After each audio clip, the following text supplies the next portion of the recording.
سورۃ الشورى کی آیت نمبر 30، سورہ شورى کا چوتھا رکوع اور 25ویں پارے کا 5واں رکوع۔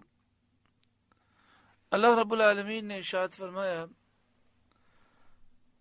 وَمَا أَصَابَكُم مِّن مُّصِيبَةٍ، اور تمہیں جو مصیبت پہنچی، فَبِمَا كَسَبَتْ أَيْدِيكُمْ، وہ اس کے سبب سے ہے جو تمہارے ہاتھوں نے کمایا۔ یہ خطاب مسلمانوں سے ہے اور ان مسلمانوں سے ہے جو مکلف ہیں۔ چھوٹے بچے جو مکلف نہیں ہیں وہ اس آیت کے مخاطب نہیں۔ اسی طرح انبیاء علیہ السلام جو گناہوں سے پاک ہیں وہ بھی اس آیت کے مخاطب نہیں۔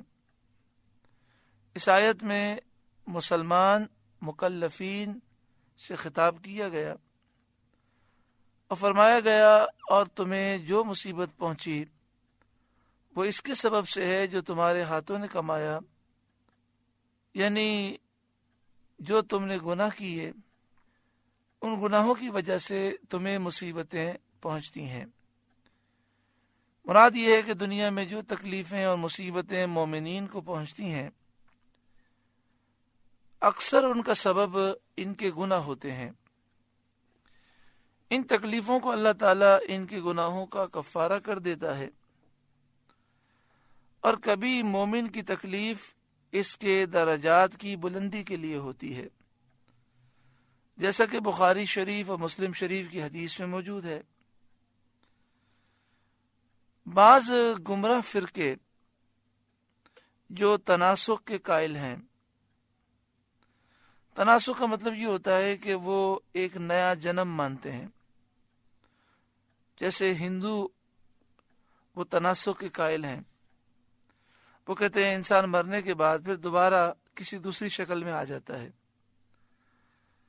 اور وہ اس آیت سے استدلال کرتے ہیں کہ چھوٹے بچوں کو جو تکلیف پہنچتی ہے اس آیت سے ثابت ہوتا ہے کہ وہ ان کے گناہوں کا نتیجہ ہے، اور ابھی تک ان سے کوئی گناہ ہوا نہیں، تو لازم آیا کہ اس زندگی سے پہلے کوئی اور زندگی ہو جس میں یہ گناہ ہوئے ہوں۔ یہ بات بالکل غلط ہے۔ یعنی جو تناسخ کے قائل ہیں وہ سمجھتے ہیں کہ روحیں مخصوص ہیں، ایک انسان ایک روپ میں آتا ہے، پھر مر جاتا ہے تو اس کی روح پھر دوسرے جنم میں دوسرے روپ میں آ جاتی ہے۔ تو جو یہ غلط عقیدہ رکھتے ہیں وہ یہ کہتے ہیں کہ یہاں یہ فرمایا گیا کہ تمہارے گناہوں کی وجہ سے مصیبت پہنچتی ہے، تو بچوں نے تو کوئی گناہ نہیں کیا، تو لہٰذا بچوں کو جو مصیبت پہنچی وہ پچھلے جنم میں وہ کسی اور شکل میں تھے، اس وقت جو گناہ کیا تھا اس کی مصیبت پہنچی۔ تو اس کا جواب یہ ہے کہ یہاں پر خطاب ان مومنین سے ہے جو عاقل ہیں، بالغ ہیں، جو مکلف ہیں، بچوں سے یہاں خطاب ہی نہیں، اور اسی طرح انبیاء علیہ السلام سے بھی خطاب نہیں کہ انبیاء علیہ السلام تو گناہوں سے پاک ہیں۔ پس جو تناسخ کا عقیدہ رکھتے ہیں ان کا یہ استدلال بالکل غلط ہے۔ اب اگر کوئی شخص دنیا میں سکون چاہتا ہے، یعنی جو مسلمان دنیا میں سکون چاہتا ہے، وہ سچی پکی توبہ کرے اور کثرت سے توبہ کرے تاکہ گناہوں کی نحوستوں سے وہ محفوظ رہے۔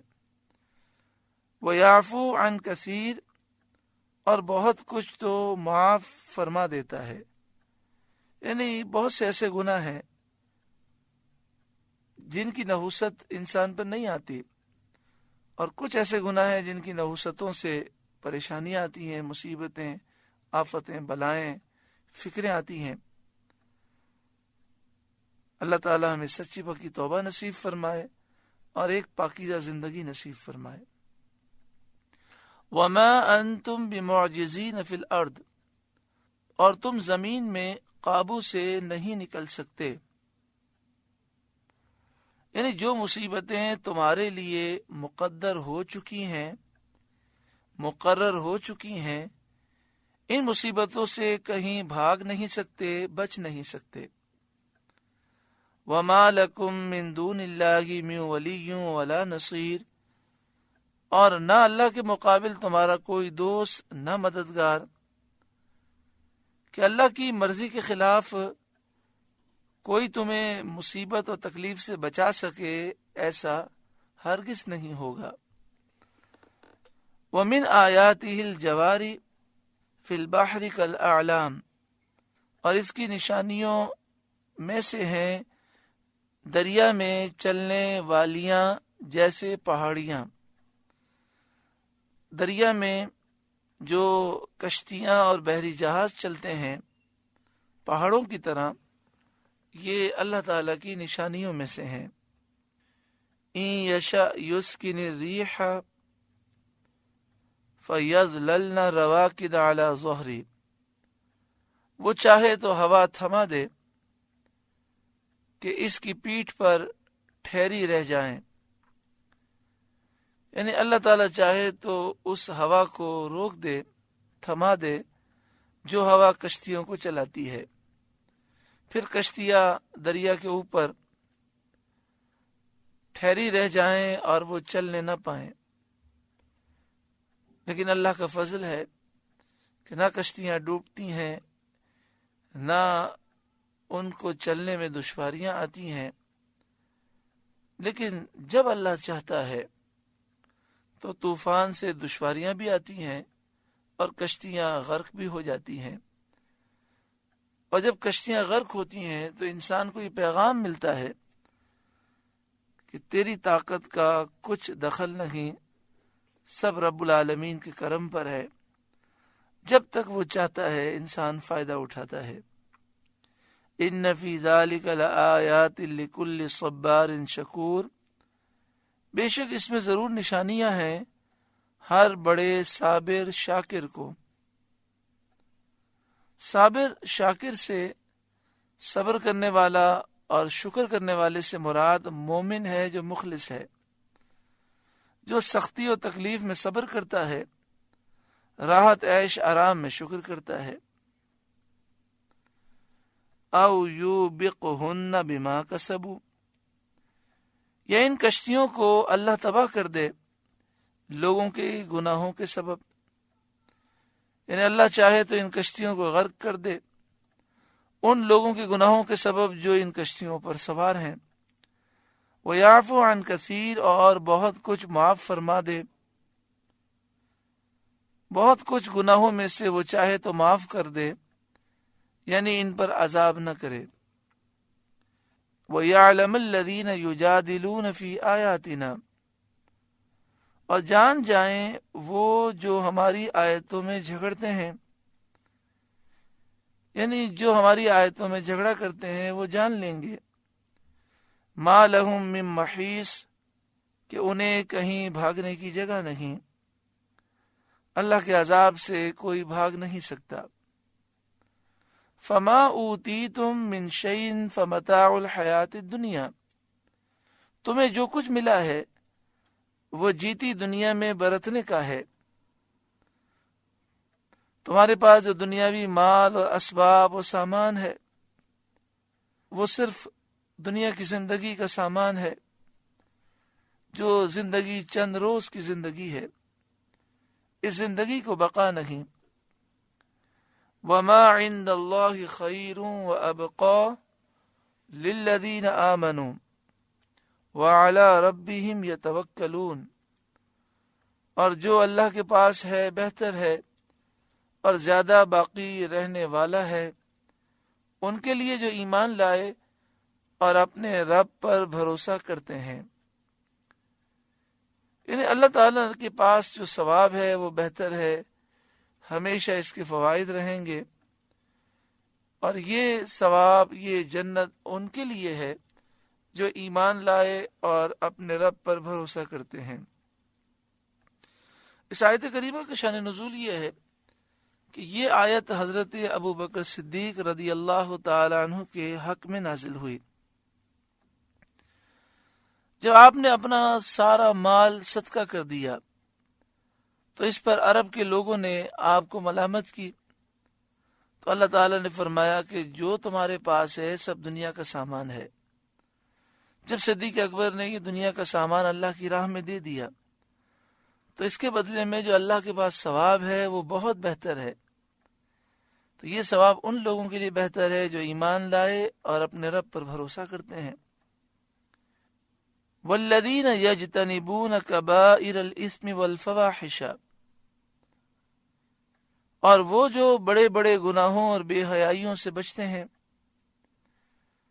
یہ ثواب جو بہتر ہے، یہ جنت جو ہمیشہ رہنے والی ہے، یہ ان لوگوں کے لیے جو ایمان لائے، اپنے رب پر بھروسہ کرتے ہیں اور گناہ کبیرہ سے بچتے ہیں اور بے حیائی کے کاموں سے بچتے ہیں۔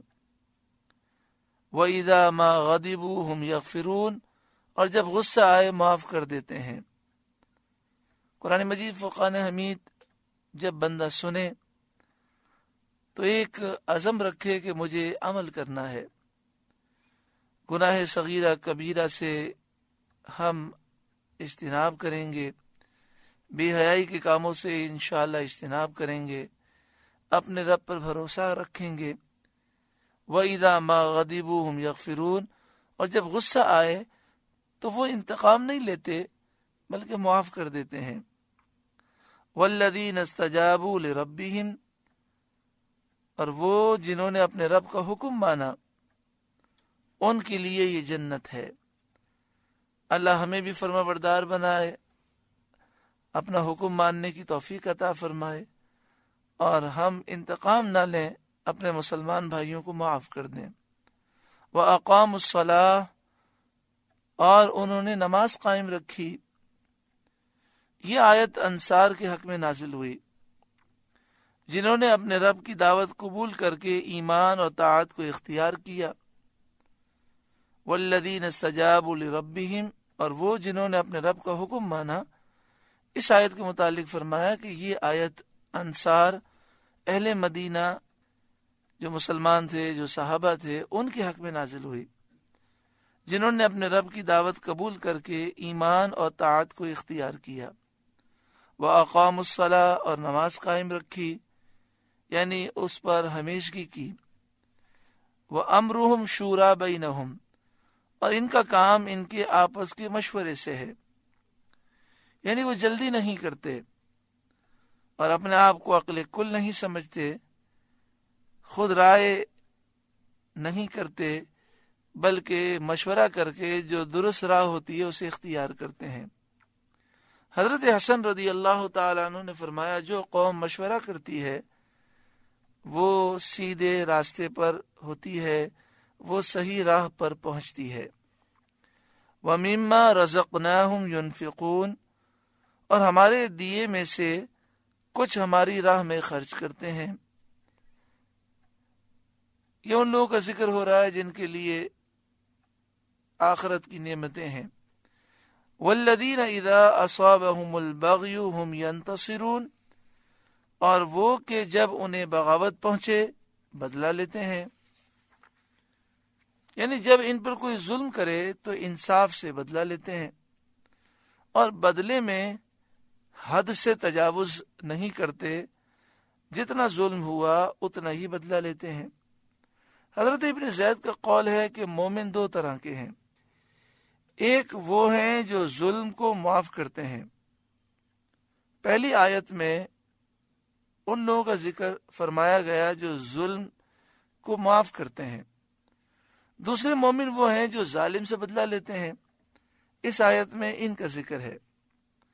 حضرت عطا نے فرمایا کہ یہ وہ مومنین ہیں جنہیں کفار نے مکہ مکرمہ سے نکالا اور ان پر ظلم کیا، پھر اللہ تعالیٰ نے انہیں اس سرزمین میں تسلط دیا اور ان مومنین نے ظالموں سے بدلہ لیا۔ وَجَزَاءُ سَيِّئَةٍ سَيِّئَةٌ مِثْلُهَا، اور برائی کا بدلہ اسی کی برابر برائی ہے۔ معنی یہ ہے کہ بدلہ قدر جنایت ہونا چاہیے، اس میں زیادتی نہ ہو۔ جتنا کسی نے ظلم کیا ہے بدلہ